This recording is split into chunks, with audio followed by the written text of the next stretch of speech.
నమస్తే, welcome to today IT news. Komaram Bheem Asifabad జిల్లా సిర్పూర్ నియోజకవర్గం కాగజ్ నగర్ పట్టణ కేంద్రంలో స్థానిక అంబేద్కర్ చౌరస్తాలో సిర్పూర్ నియోజకవర్గ కాంగ్రెస్ పార్టీ ఇన్ఛార్జి రావి శ్రీనివాసరావు ఆధ్వర్యంలో తెలంగాణ ముఖ్యమంత్రి రేవంత్ రెడ్డి చిత్రపటానికి పాలాభిషేకం చేశారు.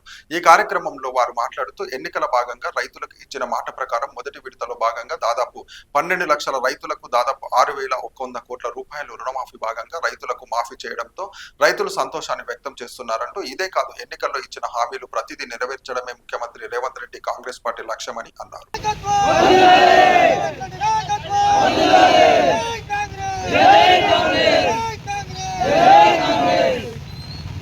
గత ఎన్నికల్లో ఇచ్చిన హామీలో భాగంగా మరి రాష్ట్రంలో ఉన్న లక్షలాది మంది రైతులకి మరి రుణమాఫీ చేస్తా అని చెప్పి కాంగ్రెస్ పార్టీ హామీ ఇవ్వడం జరిగింది.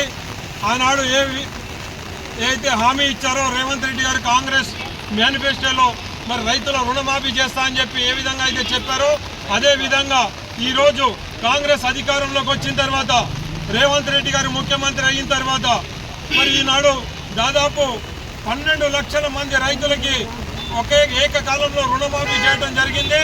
అదేవిధంగా అంటే విడతల వారీగా 3 విడతల్లో మరి పూర్తి చేస్తా అని చెప్పి మరి కాంగ్రెస్ ప్రభుత్వం హామీ ఇచ్చింది. అదే హామీని నెరవేర్చుకోవడానికి మరి మొదటి విడతగా మొన్న దాదాపు 6,100 కోట్ల రూపాయలని మరి బ్యాంకుల్లో రైతుల ఖాతాలో జమ చేసి మరి దీర్ఘకాలిక రుణాలని మాఫీ చేసి చాలా పెద్ద పుణ్యం కట్టుకుందని చెప్పి రైతులు కూడా చాలా సంతోషంగా ఉన్నారు. ఈ రోజు అందరూ కూడా గౌరవనీయులు రేవంత్ రెడ్డి గారి చిత్రపటానికి మరి పాలాభిషేకం చేసి వాళ్ళ ఆనందాన్ని వ్యక్తపరచడానికి ఈరోజు సిర్పూర్ నియోజకవర్గం కాంగ్రెస్ మండల కేంద్రంలోకి రావడం జరిగింది.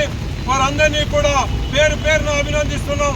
అదే కాకుండా నిన్న మొన్న ఇక్కడ స్థానికంగా ఉన్న ఎమ్మెల్యే మరి హైదరాబాద్ ప్రెస్ మీట్ సందర్భంగా ఒక మాట చెప్పడం జరిగింది. మరి కొండల్ రెడ్డి గారు రేవంత్ రెడ్డి గారి తమ్ముడు మరి సెక్రటేరియట్లోనే ఉంటూ మరి కార్యకలాపాలు అక్కడ కొనసాగిస్తూ ఉన్నారు. మరి వారికి ఏం పని అని చెప్పి మరి ప్రశ్నించడం జరిగింది. నేను ఈ పనికిమాలిన ఎమ్మెల్యేకి నేను ఒక విషయం చెప్పదలుచుకున్నా. ఈ ఎమ్మెల్యేకి అసలు విషయం తెలియట్లేదు. ఒక విషయం గమనించాలా, జై శ్రీరామ్ అంటాడు కానీ ఈయనకి రామాయణం గురించి తెలియదు. పక్కనున్న వాళ్ళు మీరన్నా చెప్పుండ్రా నాయన అని బీజేపీ వాళ్ళకి నేను ఈ సందర్భంగా తెలియజేస్తున్నా. మనకి కొద్దిగా రామాయణం నేర్పించుంది. రాముడు ఎక్కడ ఉంటే లక్ష్మణుడు అక్కడే ఉండేటోడు. అట్లాంటిది రాముడు ఎక్కడ ఉంటే లక్ష్మణుడు అక్కడే ఉంటాడు. కాబట్టి రేవంత్ రెడ్డి గారు ఎక్కడ ఉంటే ఆయన బాగోగులు చూసుకోవడానికి ఆయన వెన్నంటే ఉండి ఆయన నీడలాగా ఆయన చెప్పిన పనులు తూచా తప్పకుండా చేస్తున్నాడు. కాబట్టి ఈ రోజు రాష్ట్రంలో కాంగ్రెస్ పార్టీని అధికారంలో తీసుకోవడానికి ప్రతి ఒక్కళ్ళు యువత కావచ్చు, వెనుక ఉన్న సోదరులు కావచ్చు, కాంగ్రెస్ క్యాడర్ కావచ్చు, అందరూ పనిచేసారు. అదే భాగంగా మరి సెక్రటేరియట్లో ఎన్నో పనులు ఉంటాయి. వాళ్ళ కోసం వాళ్ళ కాన్స్టిట్యున్సీలో ఉన్న కొంతమంది పనులు మరి తీసుకొని అక్కడ రావచ్చు. అయినా ఏదేమైనా అన్న వెనుక తమ్ముడు ఉండటం తప్పేమి కాదు. ఆనాడు మీకు చరిత్ర తెలిస్తే ఒకసారి తెలుసుకో. సన్నాసి నీకు తెలియదు, రామాయణాన్ని పూర్తిగా చదువు. రాముడు ఎక్కడ ఉంటే లక్ష్మణుడు అక్కడ ఉండేటోడు. కాబట్టి రేవంత్ రెడ్డి గారు ఎక్కడ ఉంటే కొండల్ రెడ్డి గారు అక్కడే ఉంటాడు తప్ప వేరుగా జగాల్లో ఉన్నాడు. నీకు పచ్చ కాలంలో వచ్చినోడికి దేశం అంతా పచ్చగా కనిపించినట్టు నీ అన్నదమ్ములు మీ కాక మీ నాయన అధికారంలో ఉన్నప్పుడు నీ కాకని హైదరాబాద్ పంపించేటోడు. ఎందుకంటే ఇక్కడికి వచ్చిన పెంకలు సిమెంట్ మొత్తం అన్ని అమ్ముకుంటాడు. కాబట్టి వారు చేసిన దుర్మార్గాలు చేస్తున్నాడు. కాబట్టి అదే విధంగా ప్రతి అన్నదమ్ములు ఉంటారని చెప్పి మేము అనుకుంటున్నాం కావచ్చు. అట్లా రేవంత్ రెడ్డి గారు అట్లా చేసేటోళ్ళు అయితే ఈరోజు రాష్ట్రానికి ముఖ్యమంత్రి అయ్యేటోడు కాదు. అర్థం చేసుకో. పిచ్చి మాటలు పనిచేయి. మైక్ దొరికింది కదా, అక్కడ ఎమ్మెల్యేగిరి ఉంది కదా అని చెప్పి ఇష్టం వచ్చినట్టు నోటికి వచ్చినట్టు వాగుడు బంద్ చేసుకో అని చెప్పి నేను సందర్భంగా తెలియజేసుకున్నా. అదే కాదు సోదరులారా, ఈరోజు సిర్పూర్ నియోజకవర్గంలో ఎంతకాలం నుంచో మేము ప్రయత్నం చేస్తున్నాం.